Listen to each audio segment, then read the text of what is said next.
Perdagangan teknologi maklumat dan komunikasi pada abad ke-21 telah menyebabkan perubahan yang mendalam dalam cara masyarakat berkongsi maklumat. Media sosial seperti Facebook, Twitter dan lain-lain telah menjadi platform utama kepada penyebaran berita kepada jutaan pengguna media sosial di seluruh negara. Namun, fenomena penyebaran maklumat bukanlah sesuatu yang baru yang dihadapi oleh kita. Apakah maklumat palsu? Maklumat palsu bermaksud maklumat yang tidak sahih dan mengelirukan kepada pengguna media sosial. Isu penyebaran maklumat palsu di media sosial semakin membimbangkan kerana maklumat boleh dikongsi dengan cepat tanpa disemak kesahihannya, sekaligus menyebabkan kekeliruan dan salah faham dalam masyarakat. Oleh itu, pemikiran logik sangat penting dalam kehidupan harian bagi membantu individu menilai kebenaran sesuatu maklumat secara rasional serta membuat keputusan yang tepat sebelum berkongsi sesuatu berita.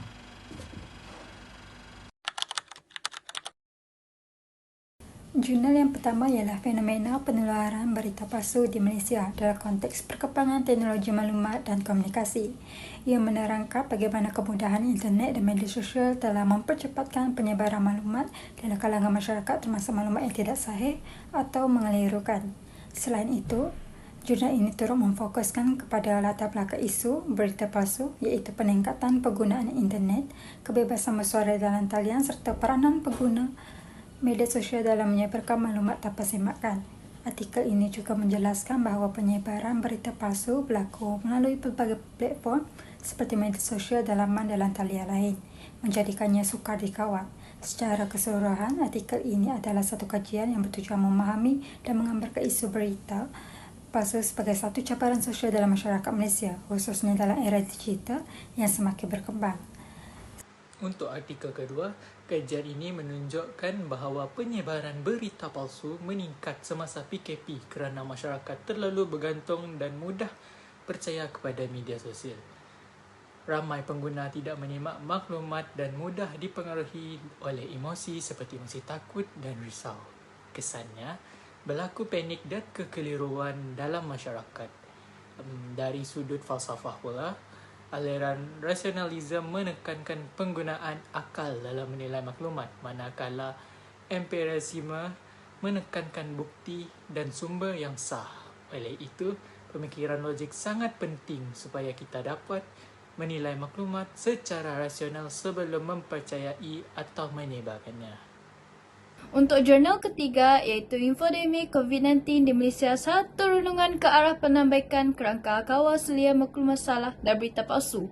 Jadi, kajian ini merumuskan bahawa kerangka kawal selia infodemik Malaysia kini lapuk dan tidak mampu mengejar kepentasan teknologi.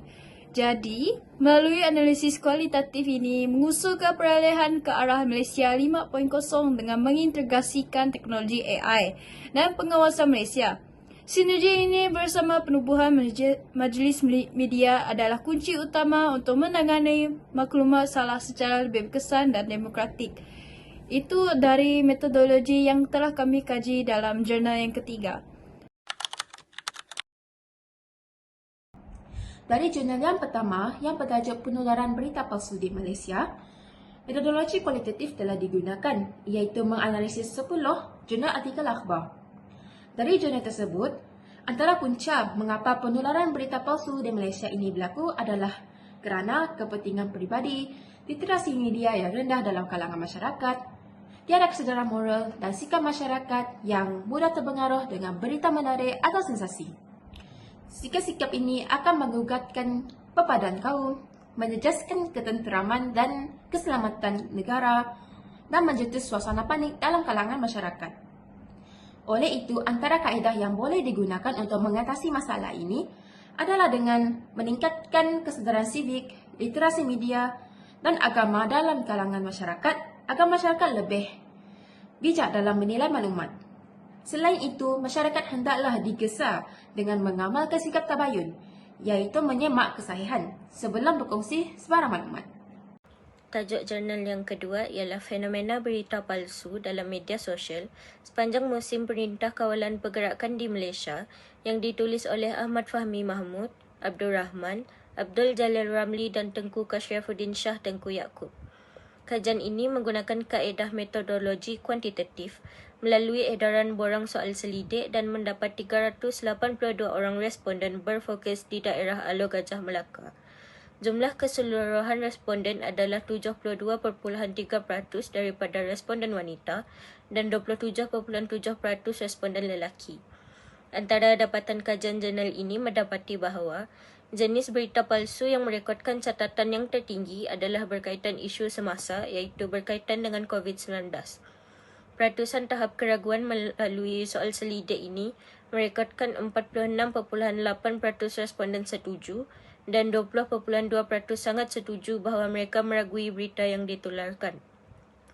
Melalui kajian ini dapat dilihat bahawa penularan berita palsu memberikan kesan negatif kepada masyarakat dalam beberapa aspek utama, iaitu menimbulkan kebimbangan berpanjangan dan ketegangan kepada orang awam, memberikan kesan negatif kepada kesihatan mental dan masyarakat, dan menjejaskan keselamatan negara.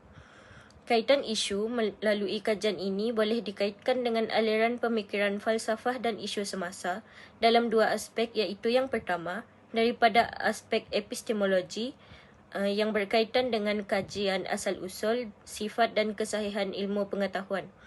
Masyarakat sukar untuk membezakan antara maklumat yang betul dan palsu, dan pembaca mudah mempercayai sesuatu maklumat yang sering dilihat tersebar tanpa mengetahui kesahihan maklumat tersebut.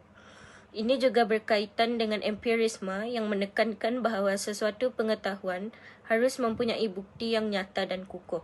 Yang kedua adalah dari aspek etika dan moral, yang mana ia menyumbang kepada keruntuhan akhlak dan kegagalan moral terhadap seseorang individu melalui penyebaran maklumat palsu tanpa usul periksa. Seterusnya, saya akan menerangkan tebatan dan analisis berkaitan isu infodemik COVID-19 di Malaysia. Kajian ini menggunakan metodologi kualitatif, iaitu melalui analisis tekstual dan rujukan kepada sumber sekunder seperti laporan dan artikel berkaitan. Pendekatan ini membolehkan pekaji memahami corak penyebaran maklumat serta faktor yang mempengaruhinya secara mendalam. Hasil kajian menunjukkan 79% daripada 377 kes adalah berita palsu yang banyak disebarkan melalui WhatsApp dan Facebook. Ini berlaku kerana faktor emosi, kurang semakan fakta dan teknologi yang memudahkan penyebaran maklumat dengan tepat.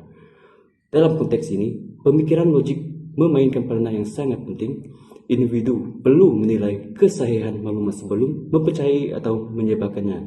Selain itu, pemikiran rasional membantu dalam membuat keputusan yang tepat berdasarkan fakta, bukan emosi semata-mata. Dari sudut falsafah, empirisme menekankan bukti dalam menentukan kebenaran, manakala pragmatisme melihat kesan sesuatu maklumat kepada masyarakat.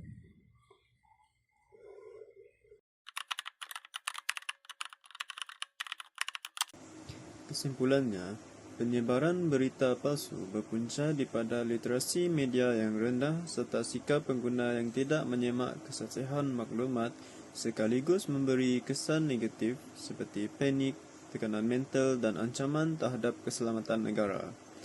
Oleh itu, pemikiran logik dan amalan tabayun amat penting dalam menilai kebenaran sesuatu maklumat sebelum dikongsi.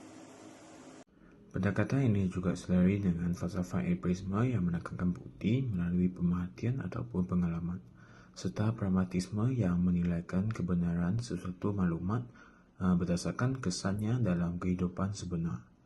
Justru, pemikiran kritis dalam penggunaan media sosial merupakan perisai utama dalam mempentaraskan isu penyebaran maklumat palsu dalam masyarakat kini secara berkesan.